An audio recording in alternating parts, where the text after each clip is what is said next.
In the name of Allah, the most beneficent, the most merciful. Praise be to Allah, Lord of the worlds. Dear students, today we are going to study kinds of punishments. Section 53 of PPC provides these kinds of punishments which are inflicted upon criminal or a convicted person. یعنی جو سزا یافتہ ہوتا ہے یا مجرم ہوتا ہے اس کو یہ سزائیں دی جاتی ہیں۔ 53 section PPC Pakistan penal code کی وہ ڈسکرائب کرتی ہے کہ سب سے پہلی جو سزا دی جاتی ہے وہ ہے قصاص۔ قصاص کیا ہے؟ Punishment by causing similar hurt at the same part of body of convict as he has caused to the victim, یعنی ایسی سزا جس میں سملر ہرٹ دیا جا رہا ہے کس کو؟ سیم پارٹ آف باڈی کو کنوکٹ مجرم کے۔ کنوکٹڈ کہتے ہیں جو سزا یافتہ ہوتا ہے، یعنی وہ فلاں جو ہے کورٹ سے کنوکٹڈ ہے، سزا یافتہ ہے، تو جو سزا یافتہ ہے اس کی باڈی کے اس حصے پہ سیم جو ہے سزا دینا جس طرح سے اس نے وکٹم متاثرہ آدمی یا جو زخمی آدمی، انجرڈ آدمی، مقتول آدمی، اس کو جو ہے سزا دی، اس کے اوپر جو ہے جس طرح سے جرم کا ارتکاب کیا ہے۔ تو قصاص جو ہے یہ قرآن سے ہے۔ العبد بالعبدی، الحر بالحری، الانف بالانفی، قرآن مجید کی آیت ہے۔ تو اس میں اللہ تعالیٰ یہ بھی کہتا ہے کہ اس میں جو ہے لوگوں کے لیے رحمت ہے۔ قصاص یعنی جب نافذ ہوگا تو مجرم جو ہے جرم کرتے ہوئے ڈریں گے۔ سزائیں دینے کا مطلب ہی یہ ہے کہ جرم کا ارتکاب روکا جائے۔ تو پنشمنٹس میں سب سے پہلی سزا جو ہے قصاص، اس کے بعد دوسرے نمبر پر دیت ہے۔ لیکن دیت سے پہلے آپ یہ چیز ذہن میں رکھیں، قصاص جو ہے اگر نہیں ہوتا تو اس صورت میں بعض ورثاء جو ہے مقتول کے ورثاء وہ کہتے ہیں کہ ہم دیت لے کے اپنا رائٹ کو ویوڈ کرتے ہیں۔ وہ ولی جو ہوتا ہے، جو اس کے ورثاء ہوتے ہیں، تو compensation payable to the heirs of the victim by the offender. Offender کہتے ہیں جرم کرنے والے کو، مجرم کو، یعنی جس نے افینس کمٹ کیا ہے وہ افینڈر ہے۔ مجرم کی طرف سے جو متاثرہ آدمی ہے، مقتول ہے یا مجروح ہے، اس کے ورثاء کو جو کمپنسیشن دی جا رہی ہے اسے ہم نام دیتے ہیں دیت کا۔ یہ مختلف ہے، اس کا ایک پیمانہ بنا ہوا ہے، کرائٹیریا ہے۔ تو دیت جو ہے وہ اس صورت میں لی جاتی ہے جب ورثاء جو ہے ایگری ہوں کہ ہم نے دیت لینی ہے، ورنہ پہلی فارم جو ہے وہ اپلائی ہوگی قصاص والی۔ تیسری جو سزا ہے عرش کی، جو سیکشن 53 میں دی گئی ہے PPC کے، یہ اسپیسیفائڈ مانیٹری کمپنسیشن ہے جو کس کو دی جاتی ہے؟ وکٹم اور ہیئرس۔ جو متاثرہ آدمی ہے، زخمی آدمی ہے، مجروح آدمی، اس کو دی جائے گی یا اس کے جو ہے ورثاء کو دی جائے گی، یعنی اسپیسیفائڈ ہے، اس کو مخصوص کیا گیا ہے، مختص کیا گیا ہے۔ چوتھی جو پنشمنٹ ہے دمان، زمان بھی کہتے ہیں اسے، دمن بھی پڑھتے ہیں۔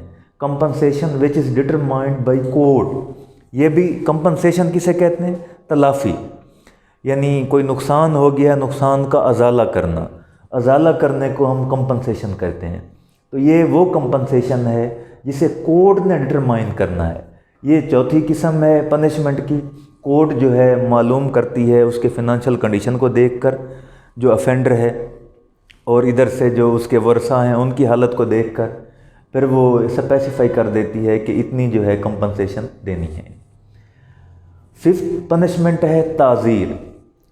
تعزیر، حد اور تعزیر دو چیزیں ہیں، ان کو ڈفرینشیٹ کرنا ہے۔ حد حدود اللہ، جو اللہ نے واضح لکھ دی ہیں یہ سزائیں۔ اس کے بعد دوسری ایسی سزائیں ہیں جنہیں تعزیر کہا جاتا ہے۔ کامنلی ہم لا کی لینگویج میں کہتے ہیں تعزیر وہ سزا ہے which is not fixed by legislature but is left to the discretion of court۔ Legislature کسے کہتے ہیں؟ مقننہ۔ مقننہ کون سی ہے؟ قانون ساز ادارہ، یعنی ہماری نیشنل اسمبلی ہماری لیجسلیچر ہے۔ ہماری جو لیجسلیچر ہے فیڈرل سطح پر وہ بائی کیمرل ہے۔ بائی کیمرل سے مراد دو ایوانی کیوں ہے؟ ایک نیشنل اسمبلی ہے جسے لوور ہاؤس کہتے ہیں، ایک اس سے اپر ہاؤس ہے جسے سینٹ کہتے ہیں۔ تو ہماری لیجسلیچر نے تعزیر کو جو ہے فکس اگر نہیں کیا تو وہ لیفٹ ہے کس پہ؟ ڈسکریشن آف کورٹ پہ۔ کورٹ نے دیکھنا ہے کہ اس کو کتنا سزا دینی ہے، کورٹ نے فیکٹس کو دیکھ کے، کیونکہ جج کو بھی کہا گیا ہے اے جج must wear all laws on his sleeve. جج بھی ڈیوٹی باؤنڈ ہے، جج کو یہ نہیں ہے کہ وہ انبریڈلڈ پاور دی گئی ہیں، قانون کا وہ پابند ہے۔ قانون کے ساتھ ساتھ اس نے اپنے فیصلوں کے اندر وہ کیا کہتے ہیں سجیسٹی کو لانا ہے، اور ان کے اندر ریزنیبلنس کو لانا ہے، معقولیت کو لانا ہے، تاکہ فیصلے سننے کے بعد، دیکھنے کے بعد لوگ کہیں کہ یہ انصاف ہوا ہے۔ اور اللہ کا وہ فرمان بھی یہی ہے، اے دلو ہوا اقرب للتقوی، عدل کرو یہ تقوی کے بہت قریب تر ہے۔ تقوی اسلام کی ساری عبادات کا کرکس ہے، کرکس مینس خلاصہ۔ تو عدل کرنے والے کو اللہ کہتا ہے کہ یہ تقوی کے سب سے قریب ترین آدمی ہے۔ تو ججز کو یہ جو ہے ان کے اوپر چھوڑا گیا ہے کہ وہ سزا جو ہے کتنا دینی ہے، اسے ہم تعزیر کہہ رہے ہیں۔ اس کے بعد 6 جو ہے ڈیتھ، موت کی سزا، سب سے بڑی سزا، کہ موت کا نام آتے ہی لوگوں کے اوپر خوف طاری ہو جاتا ہے۔ تو سب سے بڑی اسے کیپٹل پنشمنٹ بھی کہتے ہیں۔ یہ اس صورت میں دی جاتی ہے جب اس نے قتل عمد کیا ہو، یعنی انٹینشنلی مرڈر کیا ہو، یا اسٹیٹ کے خلاف جو ہے ایسی کارروائیاں کی ہوں جن میں اسٹیٹ کو نقصان پہنچانے کا، دہشت گردی کی کارروائیوں میں ملوث ہو، ڈیتھ سینٹنس جو ہے دی جاتی ہے، سب سے بڑی سزا ہے۔ اس کے بعد 7 number per imprisonment for life, یعنی عمر قید، پوری زندگی کے لیے اسے قید کر دیا جاتا ہے۔ ایک کہیں کہ عام طور پر جو رف سا ایک سپین بنایا ہوا ہے امپریزنمنٹ فار لائف کے لیے، وہ ہے 25 ایئرس، 25 سال۔ جو 25 سال جو ہے سزا بھگت لے، وہ ایک لحاظ سے امپریزنمنٹ فار لائف کو اس نے مکمل کر لیا۔ تو یہ بھی ڈیتھ کے بعد بڑی سزا ہے۔ بے شک وہ یہ سزا کمیوٹ ہوتی رہے، جیسے عیدین کے اوپر ہو جاتی ہے، نئی گورنمنٹ آتی ہے، قیدیوں کی سزائیں کم کرتی ہے، لیکن پھر بھی جو ہے اگر 14-15 سال بھی ایک آدمی جیل میں گزار لیتا ہے تو بہت بڑی سزا ہے۔ 8 نمبر پر امپریزنمنٹ، سمپل اور ریگورس۔ امپریزنمنٹ کی پھر مزید جو ہے قسمیں ہیں۔ سمپل ایک عام سی جو ہے قید ہے، سمپل قید ہے۔ دوسری ہے ریگورس، یہ اس میں گریو قسم کی جو ہے ایکٹیویٹی کرائی جاتی ہے، ہارڈ ورک کرایا جاتا ہے، جسے قید با مشقت کہتے ہیں۔ قید کی قسمیں ہیں، سمپل امپریزنمنٹ ہے، ریگورس امپریزنمنٹ ہے، سالیٹری کنفائنمنٹ ہے، یعنی بعض لوگوں کو اکیلے جو ہے قید کر دیا جاتا ہے، نہ کوئی بندہ وہاں جاتا ہے، نہ کسی سے ملنے دیا جاتا ہے۔ تو کسی آدمی کو اکیلا جو ہے، انسان سوشل اینیمل ہے، اگر اکیلا بٹھا دیں کیا ہو جائے گا؟ وہ کافی ساری بیماریوں کا شکار ہو جائے گا، پریشانی میں مبتلا ہو جائے گا، وہ بھی ایک سزا کی قسم ہے۔ تو یہ دو جو ہے امپریزنمنٹ فار لائف کے علاوہ یہ ان کی مزید جو ہے ڈسٹنگوشنس ہے امپریزنمنٹ کی، ایک سمپل، ایک ریگورس۔ سمپل میں عام قید ہوگی، اس میں مشقت نہیں کرائی جائے گی۔ ریگورس کے اندر جو ہے قید با مشقت ہوگی، ہارڈ ورک کرایا جائے گا۔ یہ جیلوں کے اندر جو ہے مختلف کام کرائے جاتے ہیں، مشقتیں کرائی جاتی ہیں، انہیں ریگورس امپریزنمنٹ کہتے ہیں۔ 9 number per for feature of property, جائیداد کی ضبطی یا کرکی جسے کہتے ہیں۔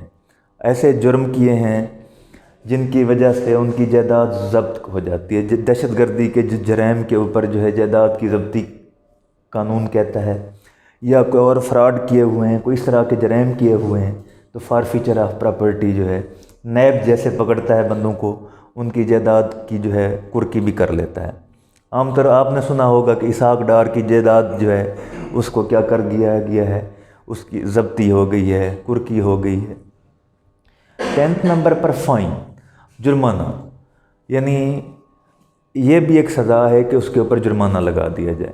ضروری نہیں کہ آپ اسے جیل بھیجیں، ضروری نہیں کہ آپ اسے جو ہے وہ قصاص میں لے آئیں، کسی اور میں، فائن یہ فائن عام طور پر لگتا ہے مائنر کرائمز کے اوپر، چھوٹے کرائمز کی بھی قسمیں ہیں کہ سمپل کرائم ہے، گریو کرائم ہے، ہینیس قسم کے کرائم ہیں، گھنونے قسم کے جرائم ہیں۔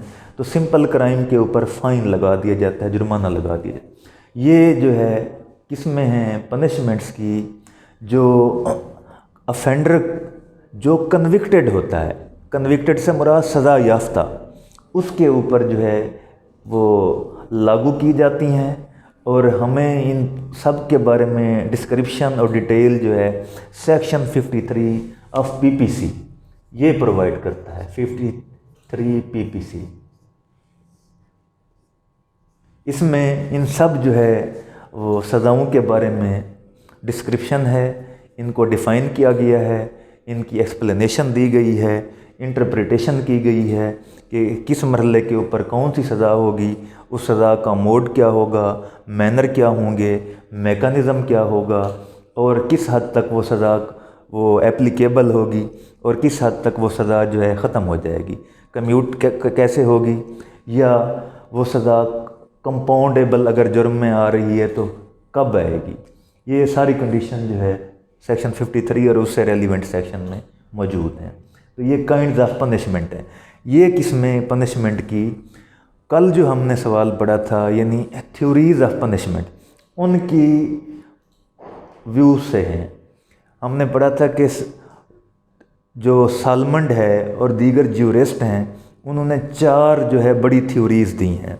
ایک تھیوری ڈیٹرینس کی کہ ڈیٹرینٹ تھیوری، دوسری تھیوری پریونٹیو تھیوری، تیسری تھیوری وہ ڈیٹرینس روکنے والی، پریونٹیو پریونشن کرنے والی، اور تیسری تھیوری ریفارمیشن کی تھی کہ ریفارمیشن کرنی ہے۔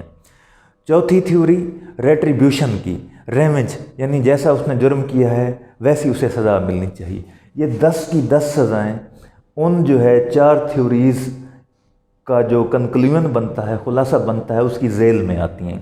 ان 10 سزاؤں کا ایسے سمجھ لیں احاطہ وہ 4 تھیوریز کرتی ہیں۔ ان تھیوریز کی روشنی میں یہ سزائیں جو ہے انفلکٹ کی جاتی ہیں افینڈر پہ، اور وہ افینڈر جو کنوکٹڈ ہو، یعنی کرمنل لا یہ کہتا ہے کہ ایکیوز از انوسینٹ انٹل پرووڈ گلٹی، کہ ملزم کیا ہے، بے گناہ ہے جب تک وہ گناہ گار ثابت نہ ہو جائے۔ تو گناہ گار کیسے ثابت ہوگا، اس کا پورا ایک پروسیس ہے، ایک پروسیجر ہے، ایک میکانزم ہے۔ وہ پولیس کی انویسٹیگیشن سے، باقی شواہد سے اگر گلٹی فاؤنڈ ہوتا ہے، پھر کورٹ اسے سزا دے گی، تب وہ کنوکٹڈ بنے گا۔ کنوکٹڈ بننے کے بعد یہ سزائیں جو ہے اس کے اوپر انفورس کی جائیں گی، ان سزاؤں کی امپلیمنٹیشن ہوگی، یا یہ سزائیں جو ان سزاؤں کی اپلیکیشن ہوگی اس کے اوپر۔ تو یہ سزائیں جو ہے ایسے ہوا میں تیر چلانے کے مترادف نہیں ہیں، بلکہ کورٹ کے مکمل پروسیس کے بعد، جوڈیشل پروسیڈنگ کے بعد یہ سزائیں جو ہے نافذ کی جاتی ہیں۔ ان کی نوعیت، ماہیت، نیچر اور ان کی جو ہے وہ شیپ وہ مختلف ہے، لیکن سب کا مقصد ایک ہے کہ کنوکٹڈ کو وہ ایسے نہ جانے دیا جائے، جسے کہتے ہیں نا سکاٹ فری، وہ نہ ہو، بلکہ وہ اپنے کیے کی، اب جو اس نے برا کیا ہے، جو اس نے غلط فعل کیا ہے، اس کی سزا بھگت کے جائے۔ یہ ان سزاؤں کا جو ہے وہ ہے مقصد ہے، مین ایم ہے، یا ان کے پیچھے موٹیو یہ ہے۔ تو اس حوالے سے یہ سزائیں ایک نگاہ میں اگر آپ اچھی طرح سے یاد کر لیں گے تو سوال کے لحاظ سے بھی آپ کے کام آئیں گی، زندگی بھر میں ویسے جو ہے یہ سوال اگر اس کے اوپر آپ مہارت حاصل کر لیتے ہیں تو کرمنل لا کو ڈیل کرتے ہوئے آپ کو دشواری نہیں آئے گی۔ قصاص کیا ہے، دیت کیا ہے، عرش کیا ہے، دمن کیا ہے۔ ہاں، اس کی ایک سوال آپ کے ذہن میں اٹھ سکتا ہے کہ عرش کتنا ہوگا، دمن کتنا ہوگا۔ تو یہ گورنمنٹ کی طرف سے باقاعدہ جو ہے ایک نوٹیفیکیشن آتا ہے، اس میں لکھا ہوتا ہے کہ دیت کی مقدار اتنا ہے، عرش کی مقدار اتنا ہے، دمن کی مقدار اتنا ہے۔ اس کے مطابق عدالتیں پھر کیا کرتی ہیں، یہ سزائیں وہ سناتی ہیں۔ تو یہ ساری سزائیں صرف اور صرف اس لیے ہیں کہ جرائم کرنے والوں کی سرکوبی کی جائے، ان کو جو ہے پنش کیا جائے اور جرم کے ارتکاب کو روکا جائے، اس کے آگے بند باندھا جائے۔ تو یہ کرمنل لا کا ایسے سمجھ لیں مین جو ہے پارٹ ہے جو سزاؤں سے ڈیل کرتا ہے۔ تو اس کے ساتھ ہی آج کے اس لیکچر کو ختم کرتے ہیں۔ میں کہوں گا کہ آپ ہمارے چینل کو سبسکرائب بھی کریں، لائک بھی کریں۔ وسلام۔